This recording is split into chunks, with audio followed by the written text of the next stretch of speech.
हरे राम राम राम हरे हरे, हरे कृष्ण कृष्ण कृष्ण हरे हरे। हरे राम राम राम हरे हरे, हरे कृष्ण कृष्ण कृष्ण हरे हरे। हरे राम राम राम हरे हरे, हरे कृष्ण कृष्ण कृष्ण हरे हरे। हरे राम राम राम हरे हरे, हरे कृष्ण कृष्ण कृष्ण हरे हरे। हरे राम राम राम हरे हरे, हरे कृष्ण कृष्ण कृष्ण हरे हरे। हरे राम राम राम हरे हरे, हरे कृष्ण कृष्ण कृष्ण हरे हरे। कुंडलिकावरती हरी विठ्ठल श्री ज्ञानदेव तुकाराम पंढरीनाथ भगवान की जय। माऊली ज्ञानेश्वर महाराज की जय, जगद्गुरु तुकाराम महाराज की जय, संत गाडगे महाराज की जय, संत लोटांगणे महाराज की जय, सब संतन की जय। कन्या सासुराशी जाये, मागे परतोनी पाहे, आईसे झाले माझे जीवा, कधी भेटशी केशवा। चुकली माय बाळ हुर हुर पाहे, जीवना वेगळी मासळी तैसा तुका तळमळी।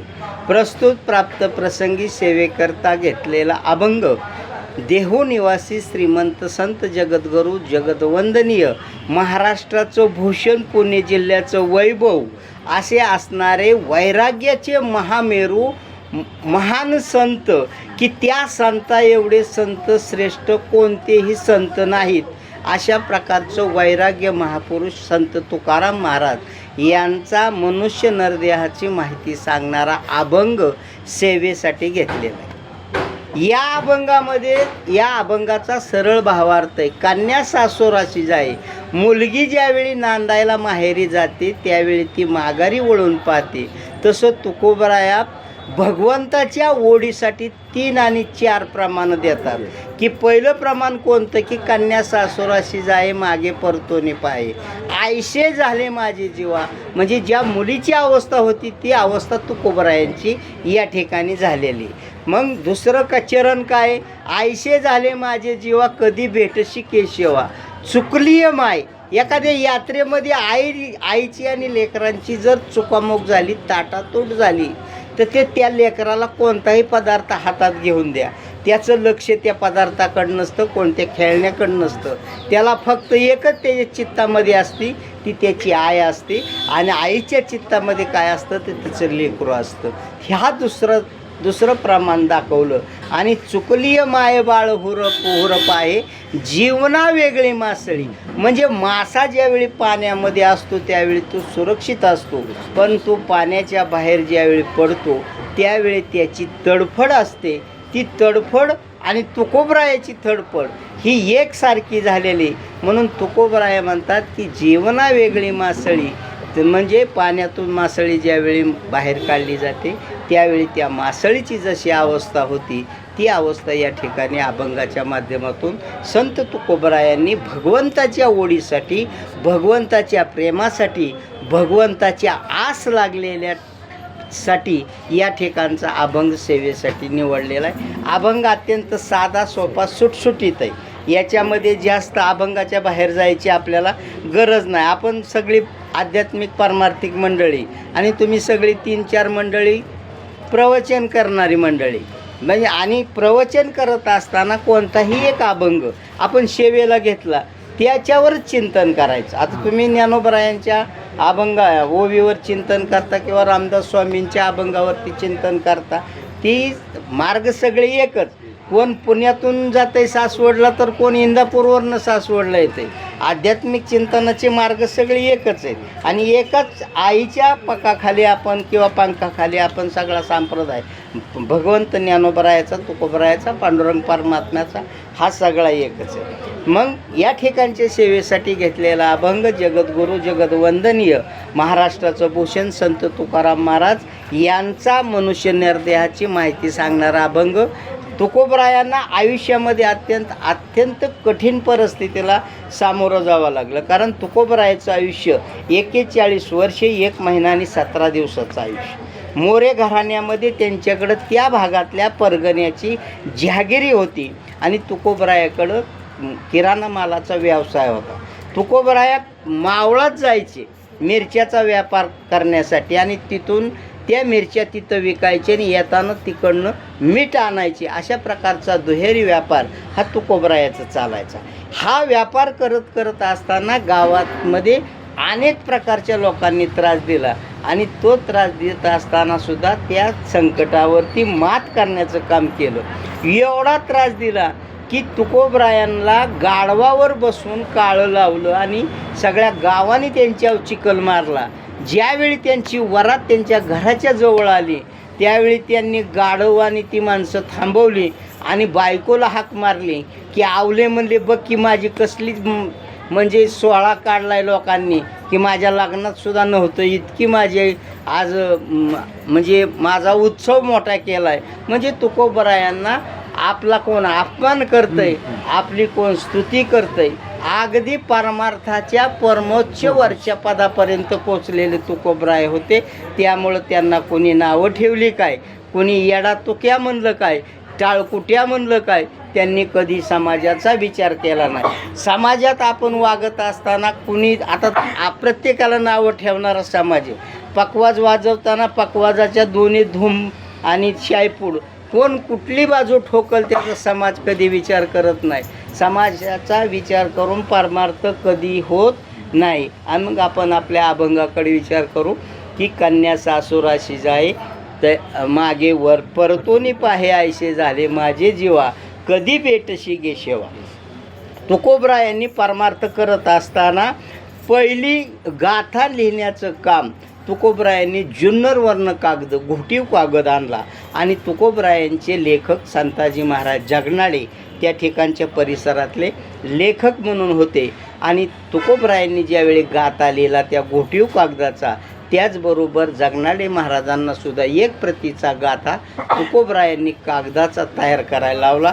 आणि तुकोबरायांनी तो गाथा जर आज गाठ्याच्या माध्यमातून आज समाज प्रबोधनाचं काम होतं आहे, ज्ञानेश्वरीच्या माध्यमातून समाज प्रबोधनाचं काम होतं आहे, भगवद्गीता आहे, ज्ञानेश्वरी आहे, गाथा आहे आणि अशा प्रकारच्या ग्रंथांच्या माध्यमातून आपण जर त्याचा अनुकरण केलं तर आपल्या आयुष्याचं सोनं होतं. भक्ती, ज्ञान आणि वैराग्य.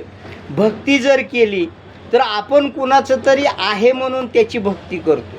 जसं एखाद्या स्त्रीचं लग्न होतं त्यावेळी तिच्या गळ्यामध्ये मंगळसूत्र बांधलं तर किती तोळ्याचं घातलं किंवा किती मोठा गंटन याला किंमत नाही, परंतु ते घातल्यानंतर त्या मालकाची जबाबदारी त्या कुटुंबाला किंवा त्या महिलेला आयुष्यभर सांभाळायची असते आणि ती कुटुंबाची जबाबदारी तो पुरुष प्रामाणिकपणे करतो. तसं भगवंताचं ज्यावेळी आपण होतो, भगवंत आपलासं करतो, त्यावेळी कोणत्याही संकट आल्यानंतर भगवंत आपल्या पाठीमागं राखण करण्याचं काम करतो. म्हणून घालून या भारतयावर अवघी चिंता वारली. तुला काय करायचं असेल ते कर, माझं जे नित्यकर्म आहे ते मी करण्याच्या माध्यमातून कमी पडत नाही. म्हणून अशा पद्धतीनं या ठिकाणी आपण परमार्थ केला पाहिजे. परमार्थ करत असताना अनेक प्रकारच्या अडचणी येत असतात, संकट येतात, त्यातूनही मार्ग काढायचा असतो. आज आपण म्हणतो की आता 2 वर्षांनी माझ्या मुलीचं लग्न होईल, 3 अंदाज जाईल, मी मोकळी होती, तोपर्यंत आपला घरचा आणि तुला लग्नाला येतो, त्याचं आपल्याला बघावं लागतं. मग त्याचं लग्न झालं की आपण काय करतो, आता नवीन सूनबाई आली, आता तिला 1-2 वर्षे त्यात काय ॲडजस्ट होत नाही, तोपर्यंत नातू येतो, ते नातू बारका होसतो 2-4 वर्षाचा होसतोर परत घर काय सुटत नाही. परमार्थाला सवडच काढावी लागते आणि सवड ज्यावेळी आपण काढतो, कधी काढतो तर आपल्याला आवड असली तर काढतो आणि आवडीनुसार परमार्थ जर केला तर तो परमार्थ शेवटच्या टोकाला पोहोचवतो. तुम्हाला संकट कितीही येऊ द्या, मी इथं आलो म्हणजे माझं घरचं बंद पडत नाही, तिथं कोणतरी कोणाकडनं तरी काही करून तिथली व्यवस्था करत असतात. आपण मोकार काम करतो की काळजी करण्याचं काम जर केलं तर परमार्थ कधी होत नाही. जे काय असेल ते होईल. मी तुम्हाला काल का मला वाटतं कालच सांगितलं रात्री, अखंड 32 आणि ही 33 पूर्ण झाले. ही 34 वर्षाची वारीचा सोहळा आहे. ते वारीचा सोहळा करत असताना जर वर्षी एक ऑपरेशन दाखवलं कुठं कागदाव. हे प्रत्यक्षात फाडलं गेलं का? नाही फाडलं गेलं. हे कागदाचा तिथं शासकीय नियमानुसार तिथं अर्ज ठेवायचा. 8 दिवसाची बेड रेस्ट घ्यायची ऑपरेशन आणि 10 दिवसाची बेड रेस्ट. हे करत असताना परमार्थामध्ये माझे काही 5 संकल्प होते. पहिला संकल्प होता मरेपर्यंत आळंदी ते पंढरी वारी करील.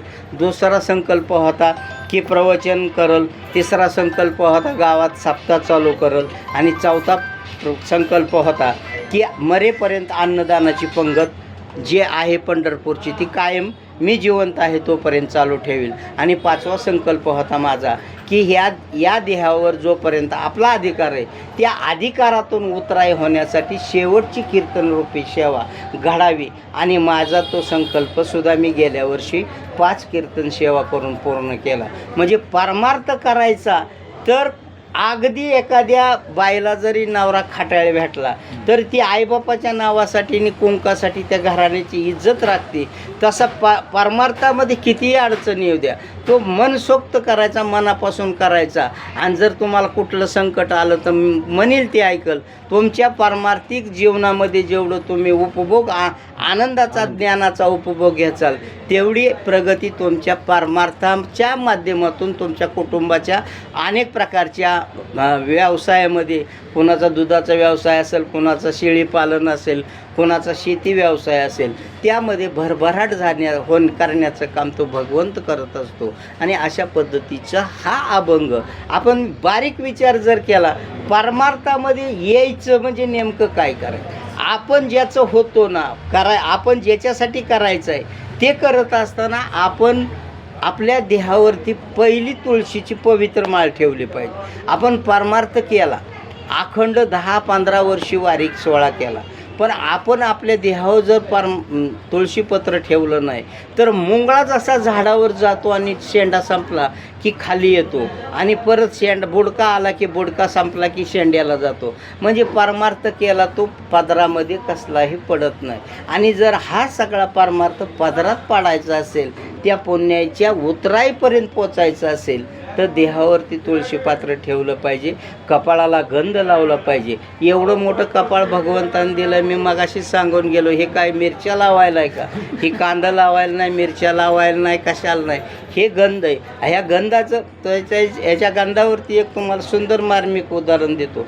भगवान श्रीकृष्ण परमात्मा आणि सुदामा ह्या आश्रमामध्ये विद्या ग्रहण करण्यासाठी जात होते. आणि विद्या ग्रहण करत असताना त्यांच्या साधूंनी त्यांना प्रत्येकाचे 5-6 जणाचे 6 मोठे हरभरे दिलते आणि ते उपरण्यामध्ये सुदामाचे दिलते. आणि सुदाम्याने काय केलं तर त्याची अशी पिचुंडी बांधली होती आणि 2 बोटं आत जातील एवढी जागा ठेवली होती फोटानं काढून खायला. आणि सुदाम्या पुढच्या टोकाला, भगवंत मागच्या टोकाला. मग आता ते हरभरा असे कलाकार आहेत, तोडलं की आवाज दिसणे आल्याशिवाय राहत नाही. आणि मग ती काय झालं, हरभरा सुदामा खायचा महाग देवाला कळायचं. अरे सुदामा काय होतंय, आवाज कशाचा येतोय? काय नाही देवा, थंडी वाजते. थंडी वाजते असं म्हणल्यानंतर 2-3 वेळा भगवंतानी शब्द वाईट जायला नको म्हणून 3 वेळा विचारलं. पण सुदाम्याचं उत्तर ठरलेलंच, काय नाही देवा, थंडी वाजते. शेवटच्या वेळी भगवंत म्हणले तथास्तु. तथास्तु म्हणल्यानंतर तथास्तु म्हणजे काय की आहे त्या परिस्थिती, म्हणजे जे आशीर्वाद दिलाय त्या आशीर्वादाची कायमस्वरूपाची परिस्थिती त्या माध्यमातून त्या ठिकाणी राहत असते. आणि तथास्तु म्हणल्यानंतर सगळे मग गेले, आपापल्या विद्या ग्रहण केल्या, प्रत्येकांची लग्न कार्य झाली, भगवंत निजधामाला गेले. तिकडं गेल्यानंतर ते राजा झालेत. सगळ्या गोष्टी नंतर घडल्या.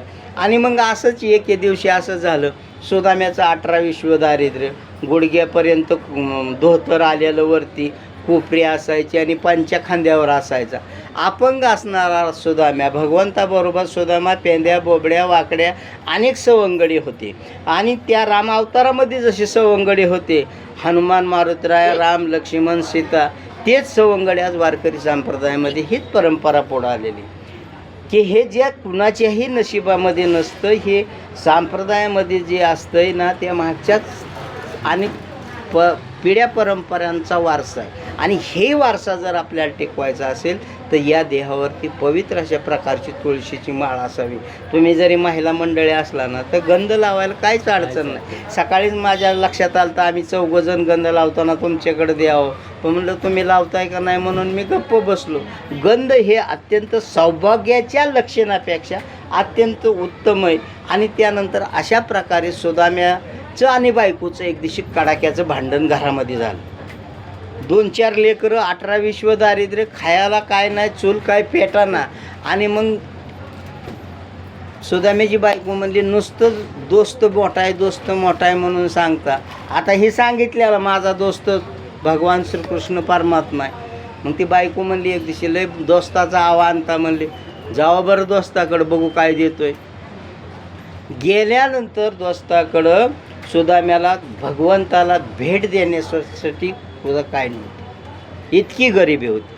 आणि मग सुदाम्याने काय केलं, एवढं ओंजळभर पोहे चुरमुरं ते पंच्यामध्ये बांधलं आणि त्याची पिचोंडी खांद्यावर टाकली. ती पिचोंडी टाकल्यानंतर ते द्वारपालांनी त्याला सुदाम्याला द्वारावरती अडवल्यानंतर म्हणले कुठं जायचं आहे, म्हणले देवाचा दोस्त आहे म्हणले मी, मला देवाला भेटायचं. त्या दोघांच्या मनात शंका आली, अरे म्हणलं खरीच जर हे देवाचं दोस्त असेल तर आपल्या नोकऱ्या जात्याल. मग म्हणले काय करायचं, म्हणले मी एक जण ह्याला अडवतो, तुम्ही जाऊन तिथं निरोप सांगा की सुदाम तुमचा असा दोस्त आलेला. मग ते एक जणांनी त्या गेटला थांबवल्यावर अडवून ठेवलं आणि दुसरा द्वारपाल तिथं सांगायला गेला, भगवंताच्या कानावर तुमचा सुदाम नावाचा दोस्त दरवाजापाशी आलाय म्हणायच्या आत भगवंतांनी आसनावरनं उडी टाकली आणि सुदाम्याला कडकडून भेटायला तिथं गेटवरती गेले.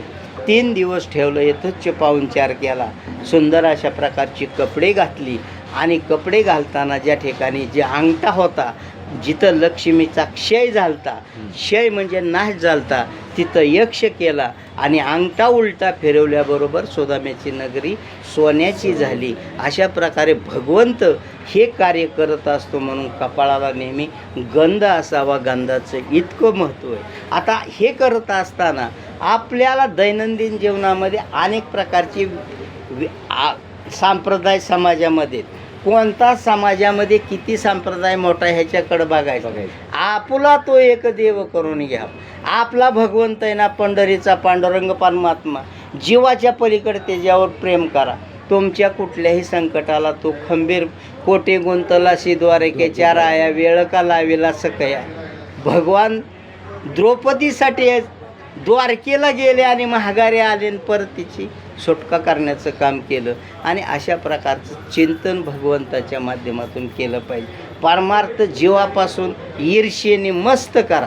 परमार्थ करत असताना आपण आपल्या प्रापंचिक जीवनामध्ये अनेक प्रकारच्या अडचणी असताना आपले हितशत्रू भरपूर असतात. पहिला शत्रू असतो ते आपला जवळचा, ती म्हणजे आपली भावकी. कुणाला कुठल्या भावकीला कुणाचं बरं चाललेलं कधी वाईट चांगलं लागत नाही. त्याच्यानंतर जवळचा दुसरा असतो तो आपला जवळचाच पाहुणा. तुमच्याकडं जरा 4 पैसे साठवू द्या, 5व्या दिवशी तुमच्या घराचा रस्ता ॲटोमॅटिक वाढल्याशिवाय राहत नाही. जन हे दिल्या घेतलेच आहे आणि दिलं नाही दिलं तर तुम्ही तुमच्या घराचा पायरीचा उंबरटा कोणी चढणार नाही. आणि दिलं तर दिल्याला परत माघारी यायला परत तुमच्या दारात कोणी येणार नाही. म्हणजे अशा प्रकारची अवस्था समाजाची. समाजात आपण अनेक प्रकारच्या विद्यार्थ्यांना चांगलं पालन पोषण करतो, घडवतो, ज्ञान देतो, पण संपत्ती कमवत असताना आपल्या आयुष्यातली लेकरं जी आहेत ती चारित्र्य संपन्न कमवली पाहिजे. आज समाजामध्ये अत्यंत अधोगतीला समाज चाललेला आहे. आज तुम्ही मीडियाच्या माध्यमातून बघताय, मुली सुरक्षित नाहीत, बायका सुरक्षित नाहीत. समाजामध्ये आज अशा प्रकारची भेसळ आहे की एखाद्या ढाब्यावर जर गेलं, त्याच्या ढाब्याच्या किचनमध्ये जावा, तिथं अवस्था जेवावं का न जेवावं ती प्रत्यक्ष बघायला मिळते. आज मी मगाशी म्हणलं की तुम्ही ह्यांनी सांगितलं, 1 थेंब जर केमिकलचा टाकला तर 40 लिटरचं दुधाचं कॅन्ड होतं आहे. आणि ते जर आपण दुसऱ्याच्या लेकराला पाजत असलो तर आपण किती मोठ्या पापाचं धनी आहे याचा विचार केला पाहिजे. एक थेंब केमिकलचा टाकला तर सोयाबीनचा, सूर्यफुलाचा आणि जेमिनीचा डबा तयार होतोय. एक थेंब केमिकल जे आपण करतोय काय आणि खातोय काय. मग त्यासाठी आपल्या शेतीमध्ये सुंदर प्रकारची 5-10 वांग्याची झाडं, 5-10 भेंडीची झाडं, 5-10 मिरचीची झाडं, खिडकी असू द्या ना. वांगी बिगर केमिकलची वांगी खिडकीच राहतात. अर्ध कापा ना अर्ध वापरा ना, बिगर केमिकल सुंदर टेस्टेड लागतं. पण आपण काय करतोय बाजारात, जसं मेकअप केलं, फेअर अँड लवली लिपस्टिक लावली, लाली लावली आणि मेकअप तयार केलं की सुंदर, तसं आपली अवस्था आहे. आज आपण बाजारात जर गेलो तर अक्षरशः वांग्यावरती गोचडाचं औषध मारून ॲक्टिव्ह वांगी तयार करून विकाय मांडली जाते.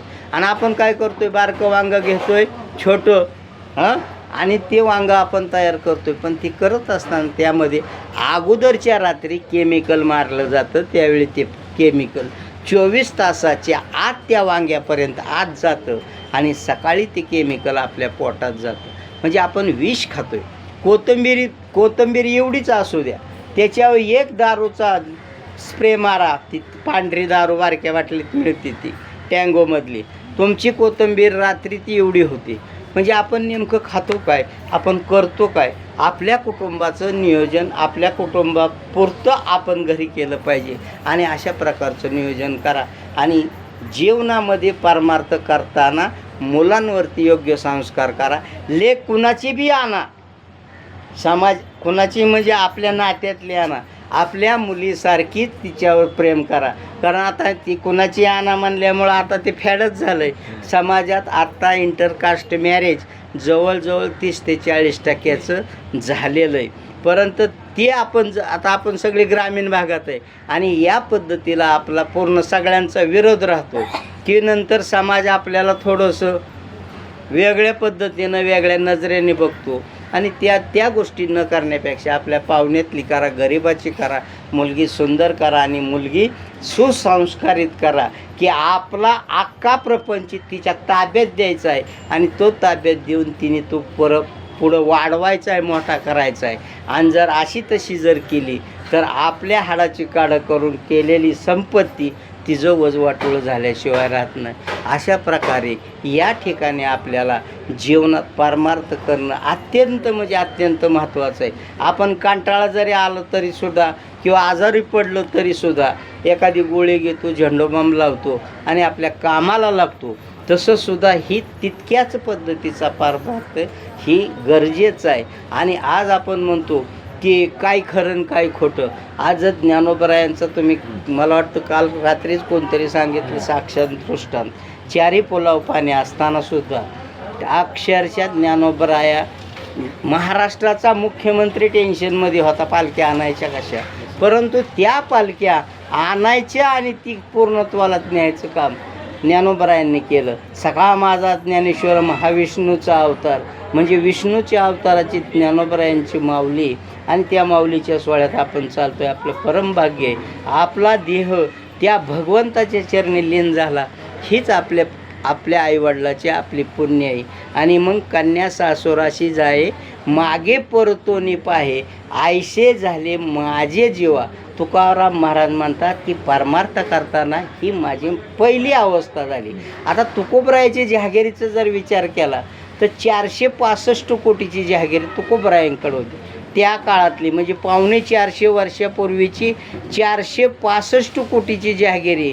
म्हणजे आज धीरूभाई अंबानी किंवा अनेक प्रकारच्या कंपन्यांचे सुद्धा शेअर भांडवल एवढं नसेल, एवढी मोठी तुकोबरायांची प्रॉपर्टी होती. पण ज्यावेळी तुकोबरायांकडं सावकारकीचा व्यवसाय होता, संताजी महाराज जगनाडे त्यांच्याकडं ज्यावेळी अभंगाला यायची त्यावेळी जवळजवळ त्यांच्याकडं 25 बैलगाड्यासाठी खतं, खरेदी खतं, गहाण खतं आणि अगदी अल्प दराने ती दिलं जायचं की असा व्यवसाय म्हणून केला जात नसायचा आणि अल्प दरामध्ये की जेणेकरून ते पैसे महागारी यावेत. आणि ज्यावेळी ती वाटण्या झाल्या कान्होबाच्या आणि तुकोबरायांच्या त्यावेळी ते 12.5 बैलगाड्या कान्होबाला दिल्या आणि 12.5 बैलगाड्या इंद्रायणीच्या डोहामध्ये तुकोबरायांनी पोती फोडून पाण्याच्या डोहाबरोबर त्या पहिला जर कर्जमुक्ती करणारं कोण असेल तर वैराग्य महापुरुष संत तुकोबराय यात 12.5 बैलगाड्या 60 खतं आपल्याकडं एक खरेदी खत घाणखत 1 किंवा 2 गुंठ्याचं 4 एकराचं असतं. कपाटाच्या 3ऱ्या कप्प्यामध्ये आत लॉकर असतं आणि 4थ्या माणसाकडे चावी असते. पण तुकोबरायांचे जो प्रपंच होता तो पूर्णपणे इंद्रायणीच्या डोहाला समर्पित करण्याचं काम संत तुकोबरायांनी केलं. अशा प्रकारचं वैराग्याचे महापुरुष आणि त्या महापुरुषाचा हा आपण घेतलेला हा सेवेकरता अभंग. त्यानंतर दुसरं प्रमाण आहे, कन्या सासुराशी जाये मागे परतोनी पाहे ऐसे झाले माझे जेव्हा कधी भेटशी केशवा. ही जी ओढ होती तुकोबरायाला, ही ओढ इतकी होती की त्या ओढीमुळं एक वेळ प्रत्येक 15 दिवसाला प्रत्येक महिन्याच्या वारीला तुकोबराय पंढरीला जायचे. पंढरीला तुकोबराय मंदिरामध्ये गेले की भगवंतांनी मान शर्मेने खाली घालावी, कारण त्यांच्या 7 पिढ्यामध्ये तुकोबरायांनी कोणत्याच माणसाने काय भगवंताला मागितलं नव्हतं. त्यामुळं पुण्याचा बोजा वाढल्यामुळं तुकोबराय मंदिरात आले की भगवंताला मान खाली घालावं लागायची.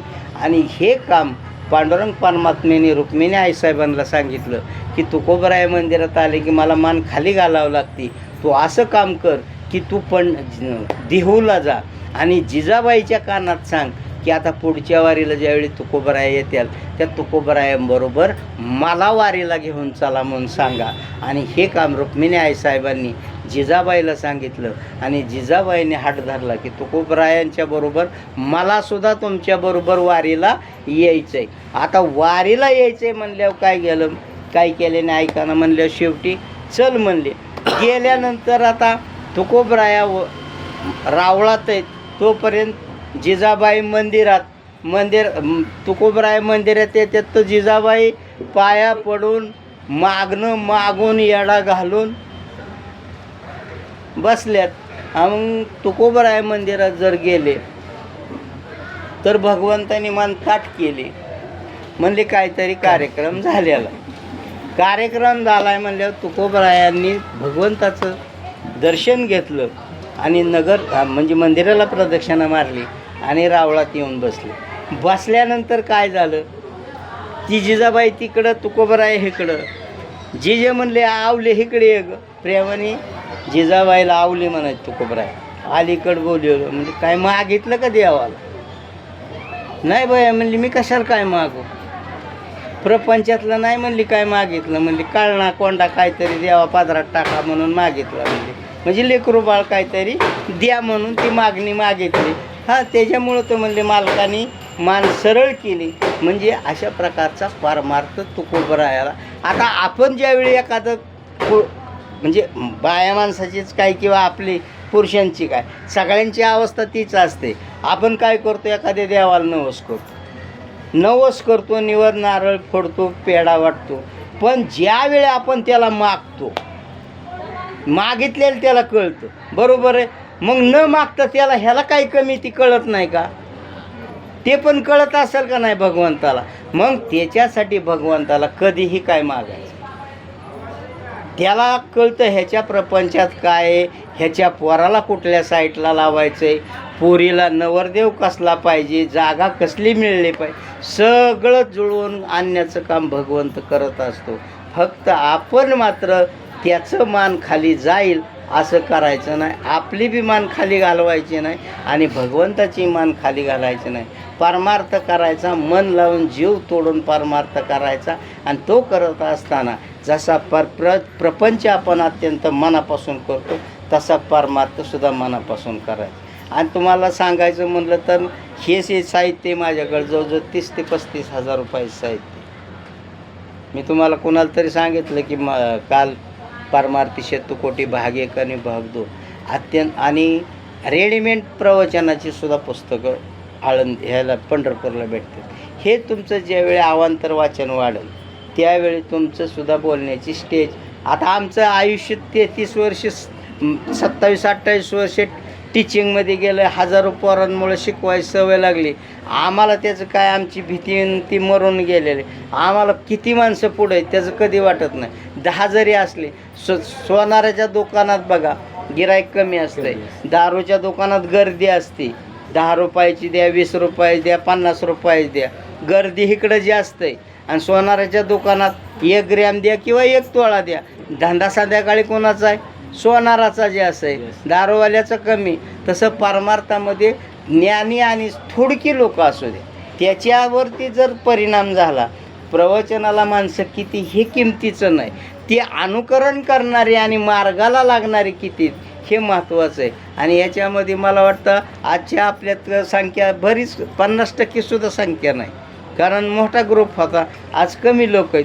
पण तरी जरी कमी लोक असली तरीसुद्धा ते घडण्याचं काम किंवा पुण्य देण्याचं काम किंवा आपल्याला एकमेकाकडनं अनुकरण करण्याचं काम या व्यासपीठावरून करता येतं. आणि नारदाच्या गादीवर हा बोलविता धनी वेगळाच असतो. कधी लक्षात ठेवायचे, तुम्ही नारदाच्या गादीवर बसा, शुक्राचार्याच्या गादीवर उभे राहा, बसा, त्या ठिकाणी तो देण्याची ताकद आहे, तो भगवंत देत असतो. वाक्याची रचना जुळवायचं काम, शब्दाचा प्रयोग मांडायचं काम त्याचं असतं. आपण नुसतं निमित्ताचं धनी. जसं एखादी बैलगाडीमध्ये 10-5 पोती धान्य भरतो, बैला तोंडाला चढायला फेस लागतो आणि गाडीच्या खाली मोकार कुत्रं चालतं आणि त्याला वाटतं मीच गाडी ओढतोय, पण बिचाऱ्या बैलांच्या तोंडाला फेस येतो. तसं परमार्थामध्ये काय असतं, आपलं आपणच सोडवून करायची असते आणि त्या सोडवणुकीतनं आपण बाजूला व्हायचं असतं. अशा प्रकारे कन्या सासुराची जाये मागे परतोनी पाहे, आयशे वाटे माझे जेव्हा, कधी भेटशी केशिवा, चुकली माय बाळ होर पाहे. एखाद्या यात्रेमध्ये आई आणि लेकरू जसं जातं आणि आईची आणि लेकराची जशी ताटातूट होते, तुकोबरायांनी पहिल्या प्रमाणामध्ये नांदायला जाणाऱ्या माहेरवासनीचं प्रमाण दिलं. दुसरं प्रमाण दिलं आईचं आणि लेकराचं. आईला लेकरू काळा असू द्या, नकटा असू द्या, अगदी त्याच्या राडा झालेला असू द्या, पण ती म्हणणार माझा सोन्या. काय म्हणणार? माझा सोन्या, दुसऱ्याचा बाबू कार्ट. तसं भगवंताला या दुसऱ्या प्रमाणाचं तुकोबरायांनी मागणी केली किंवा मांडणी केली. आणि सुकलीय माये बाळ होर पाहे. आणि जशी आईची आणि लेकरांची ताटातूट होती, त्यावेळी एकमेकाच्या ओढीसाठी लेकरू तिकडं आई म्हणून ओरडत असतं आणि इकडं आई माझा पप्या बघितला का म्हणून ओरडत असते. ही जी अवस्था असते. आणि मग ती रडणारं लेकरू कोणाला तरी सापडलं तर कोण त्याला खाऊ देतं, कोणी खेळणं घेतं, पण त्या लेकराचं कुठल्याही खेळण्याकडं खाऊकडं लक्ष नसतं.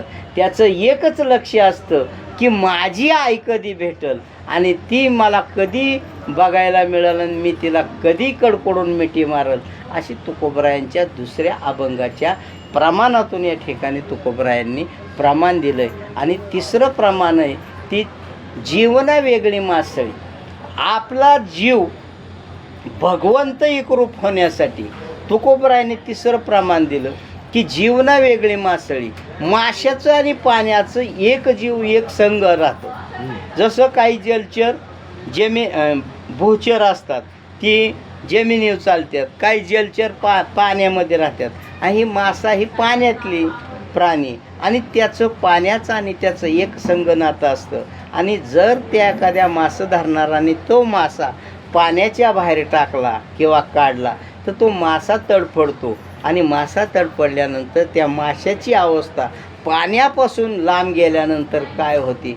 तसं तुकोबराय म्हणतात की भगवंता तुझ्यापासून मी ज्यावेळी लांब जाईल त्यावेळी माझीसुद्धा अवस्था त्या माशासारखी होईल. आणि अशा पद्धतीची या अभंगातला अगदी 15-20 मिनटाच्या कालावधीमध्ये थोडक्यात अशा प्रकारचं चिंतन मांडण्याचं काम केलं. आपण बऱ्याच वेळा आपल्या कुटुंबामध्ये बघा, आपण आपल्या कुटुंबासाठी अनेक गरजा भागवण्याचं काम करत असतो. एका जंगलामध्ये एक चिमणा राहतो. चिमणा राहत असताना अगदी नदीच्या पलीकडल्या बाजूला हिरवेगार ज्वारीची शेती, नदीला पाणी असायचं. त्या भल्या मोठ्या झाडावर त्या चिमण्याने घरटं केलेलं. त्या नदीला जायचं, पाणी प्यायचं, पलीकडल्या रानातून काय करायचं ते ज्वारी बेरी खायची आणि मस्तपैकी एकट्याने त्या चिमण्याने त्या घरट्यामध्ये बसायचं. असं करत करत एक दिवशी त्या चिमण्याच्या डोक्यात आला आणि म्हणले आपण एकटो किती दिवस राहणार, आपल्याला जोडीदार शोधला पाहिजे. योगायोगाने असं करत करत असताना एक दिवशी चिमणीची गाठ पडली आणि ती दोघांनी त्या घरट्यामध्ये त्यांचा प्रपंच मांडला. मग प्रपंच मांडल्यानंतर दोघंही फिरायला जायची, अन्नधान्य पाणी खाऊन त्या घरट्यामध्ये यायची. घरट्यामध्ये येत असताना असं काही दिवस झाल्यानंतर चिमणीने 4 अंडी घातली. 4 अंडी घातल्यानंतर हे बिचारं एकटं होतं, त्यावेळी सुखात होतं. पण 4 अंडी घातल्यानंतर चिमणी त्या अंड्यालाच राखण बसायला लागली. ह्यानी स्वतःचं भागवायचं आणि येताना 4 दाणं त्या चिमणीला आणायचं. ह्याचं हेलपट वाढल्यानंतर त्या पिल्लातनं निघाली, त्या अंड्यातून निघाली 4 पिल्लं. 4 पिल्लं निघाल्यानंतर 2 मेली, 2 पिल्लं राहिली जिवंत. मग ती चिमणी त्या पिल्लांसाठी ती घरकोकी घरातच बसून राहायची. चिमण्याने त्या तिघांचं आणायचं, पाणी आणायचं, चारा आणायचा, त्यांचं पालन पोषण करायचं. आणि असं करत करत असताना ती पिल्लं उडायसारखी झाली. आणि उडायसारखी झाल्यानंतर दोन्ही पिल्लं एक दिवशी चरायला बाहेर गेली. ती दोन्ही पिल्लं एकमेकाला कुजबात जायला लागली. बरं म्हणले, आपले जर आईबाप आपल्याला सोडून गेलं तर आपण काय करायचं? ह्या दोघांनी एकमेकाला विचारल्यानंतर मग ती दुसऱ्या पिल्लाच्या लक्षात आलं. म्हणलं, खरंच आहे की असं जर झालं तर काय? ती चरताच आल्यानंतर ही चिमणी त्या कोप्यामध्ये त्या घरट्यामध्ये बसलेले होते. आणि बसलेले असल्यानंतर त्यांनी एक जणांनी विचारलं, होय हो म्हणले, मम्मी आणि पप्पा तुम्ही जर आम्हाला सोडून गेला तर आम्ही काय करायचं? चिमणाही गप्प बसला आणि चिमणीही गप्प बसली. आणि त्यानंतर परत चरायला गेले. परत दुसऱ्या दिवशी तोच प्रश्न विचारला. त्याही प्रश्नाच्या वेळी ही गप्प बसली. आणि मग त्या दोन्ही चिमण्याच्या पिल्लांनी काय केलं, निघून गेले. निघून गेल्यानंतर अचानक त्या जंगलाला आग लागली. आणि जंगलाला आग लागल्यानंतर त्या जंगलातल्या त्या घरट्यामध्ये होती ती चिमणी जळून भस्मसात झाली. आणि ती पिल्लं बाहेर पडली. म्हणजे आपण आपल्या कुटुंबामध्ये आपण जी चिमणी आहे ती आपली अवस्था आहे. आणि आपल्या जी पोरं आहे ती पिल्लं आहे ती, अशा प्रकारची परिस्थिती आज समाजाच्या माध्यमातून घडते. त्यामुळं अत्यंत चांगल्या पद्धतीनं प्रपंच करा, परमार्थ करा आणि जीवनाचं सार्थक करा. झालेली सेवा तुमच्या सगळ्यांच्या चरणावरती नतमस्तक होऊन सेवेला पूर्ण विराम देतो. रामकृष्ण हरी पुंडलिका वरदे हरी विठ्ठल श्री ज्ञानदेव भगवान की जय.